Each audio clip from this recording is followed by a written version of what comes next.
Chapter 10.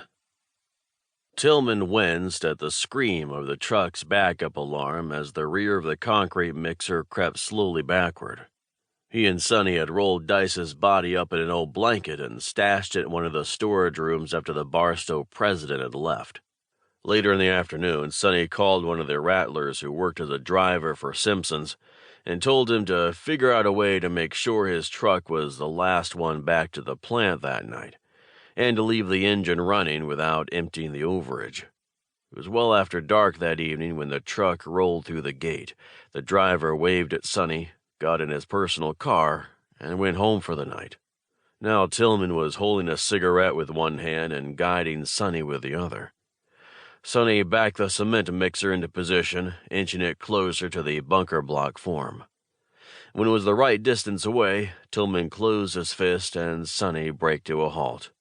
Tillman was relieved when Sonny took the truck out of reverse and that infernal alarm ceased its blaring.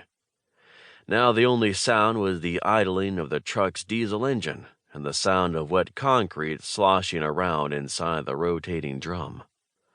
Sonny hopped down from the cab and joined Tillman at the back of the truck.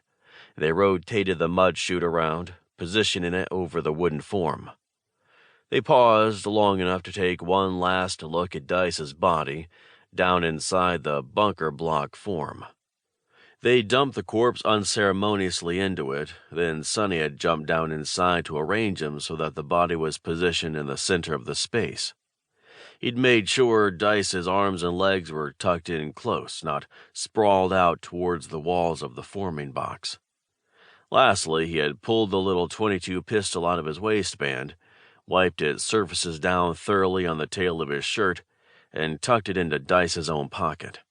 "Should we say anything?" Sonny asked presently, as they were looking down at the corpse. "Yeah," Tillman replied, as he flicked the butt of his cigarette into the form on top of Dice. "Stupid motherfucker got himself killed. Now let's pour some mud." Sonny nodded and walked over to the control levers on the side of the truck. The diesel engine revved up as the huge drum reversed and began spewing concrete, sending it down the chute and into the form. Tillman watched as the wet, gray mud filled in around Dice's body, then smothered it.